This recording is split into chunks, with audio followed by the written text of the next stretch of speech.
Hi everyone. నేను కూడా 7 శనివారాల వ్రతం అయితే స్టార్ట్ చేశానండి. సో, అందరూ చేస్తున్నారు. నేను కూడా అందుకే చేస్తున్నాను అస్సలు చెప్పను. నాకు కూడా ప్రాబ్లమ్స్ ఉంటాయి. నాకు కూడా కోరికలు ఉంటాయి కదా! సో, ఆ భగవంతుడిని ప్రార్థించడం కోసం అయితే ఈ వ్రతం చేసుకుంటున్నాననమాట. సో, మీరేంటి ఫోటో పెట్టలేదు, పీఠం పెట్టుకోలేదు, ఇలా చేశారు, అలా చేశారని మీకు అనిపించచ్చు ఈ వీడియోస్ చూసిన తర్వాత. నేను చాలా వీడియోస్ చూశానండి. సో, నేను ఎట్లా భావిస్తానంటే దేవుడు ఎక్కడున్నా దేవుడేనండి. మనం మనస్ఫూర్తిగా భావిస్తే ఒక రాయిని పూజించిన దేవుడే అంటారు కదా! సో, నేను అంత బ్రహ్మాండమైన ఫోటో పెట్టుకొని మళ్ళీ ఇంకో పీఠం పెట్టి దానికి అడ్డుగా ఫోటో పెట్టి అది మళ్ళీ పైన స్టెప్‌లో ఆ దేవుడుండి కింద ఈ దేవుళ్ళని ఇట్లా పూజించడం నాకెందుకో నచ్చలేదు. సో, దేవుడా ఎక్కడున్నా నువ్వే అనుకుంటున్నా. ఆ ఫోటోలో ఉంది కూడా నువ్వే కదా! ఆ శ్రీవారి పాదాలు, అమ్మవారి విగ్రహం, ఆ ఉదుడ ఇవన్నీ ఉన్నప్పుడు మళ్ళీ ఇండివిజువల్‌గా పీఠం పెట్టుకొని ఇదంతా మెస్సీగా చేసి ఆ దేవుడికి కూడా అలా చేస్తున్నది నచ్చకుండా ఉంటుందేమో అన్న ఫీలింగ్ నాకొచ్చి నేను చాలా వీడియోస్ సెర్చ్ చేసి ఓకే. మనం ఇలా గూడా చేసుకోవచ్చు. అంటే దేవుడిని ఇలానే జేయాలి అని కండిషన్స్ మనకు మనం పెట్టుకున్నవేనండి. వాళ్ళు అలానే చేశారు, మనం చేయాలన్నది ఏం లేదు. ఒక్కొక్కరికి ఒక్కొక్కలాగా కుదురుతుంది. ఒక్కొక్కరికి ఒక్కొక్కలాగా ఉంటుందన్నమాట. సో, దేవుడికి ఇష్టమైన నైవేద్యాలైతే కనీసం మినిమమ్ 5 టైప్స్ అనే ఎయాలి గదా! అనేసి ఇవి నేనైతే చేయడం స్టార్ట్ చేశాను. ఈ చలిమిడి దీపాలు చేయడం, ఆ నైవేద్యం గూడా దేవుడికి ఇష్టం. మళ్ళీ మరిచి అన్నం అంటే దేవుడికి నైవేద్యంగా పెడతారంట తిరుపతిలో. అదేంటి ఇది సాయంత్రం పెట్టాలి, మళ్ళా ప్రొద్దున ఎందుకు పెట్టాం అని మీకు ఇదో డౌట్ వత్తది గదా!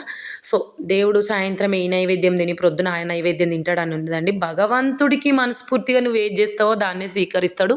నువ్వొక్కటి గుర్తుపెట్టుకో, ఎలాంటి నువ్వు 10 అంతస్తుల బిల్డింగ్‌లో ఉండి చేసినా ఒకటే పూజ, నువ్వు ఏమి లేక రెంట్ హౌస్‌లో ఉండి చేసినా ఒకటే పూజ అండి. మనం కూర్చొని నిమగ్నమై చేసిన పూజను మాత్రమే స్వీకరిస్తాడు. ఒకటి గుర్తుపెట్టుకోండి. సో, నేను ఆ పాయింట్ ఆఫ్‌లో థింక్ చేస్తానండి ప్రతీదీ. సో, ఈ అన్నం చేయాలనిపించింది. ఇంత పూజ చేసుకున్నప్పుడు ఫస్ట్ డే ఈ ప్రసాదం పెడదాం దేవుడికనేసి నేను ఈ ప్రసాదం చేసుకున్నాను. ఈ వడపప్పు, పానకం, నువ్వుల ఉండలు ఇవి కూడా దేవుడికి ఇష్టం కదా! నైవేద్యం పెడుతున్నాననమాట.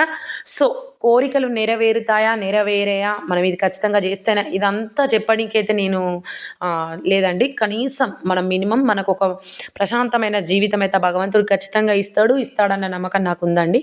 సో, మనం రెగ్యులర్‌గా పూజ నిత్య దీపం పెట్టుకుంటాం. అందులో కొద్దిపాటి సమయం కేటాయించి కొన్ని నామాలు చదువుకోవడం అంతే. ఇందులో మనం ఖర్చుతో కూడుకున్న పనులేం లేవండి. సో, మనం మనస్ఫూర్తిగా చేసుకుంటే సరిపోతుందన్నమాట.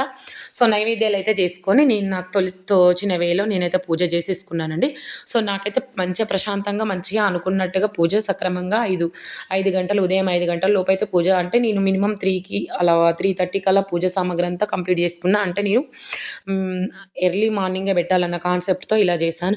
ఎర్లీ మార్నింగే పెట్టాలని ఏం లేదండి. నేను ఫస్ట్ టైం చేసుకుంటున్నాను కదా! సో, అలా ఆ టైంలో పెట్టాలి. ఇది కార్తీక మాసం కదా అన్న ఉద్దేశంతో చేసుకున్నాను. సో, చెప్తున్నాను కదండీ! ఎవరికి వీలైనట్టుగా వాళ్ళు చేసుకోవడం. అది చేసుకున్నప్పుడు మనం మంచిగా దేవుడిని స్మరిస్తూ నిమగ్నలమై చేసుకోవాలి. ఒకటి గుర్తుపెట్టుకోండి. Thank you for watching. Please subscribe. మన ఛానల్ ఎవరైనా సబ్స్క్రైబ్ చేయని వాళ్ళుంటే సబ్స్క్రైబ్ చేసుకోండి.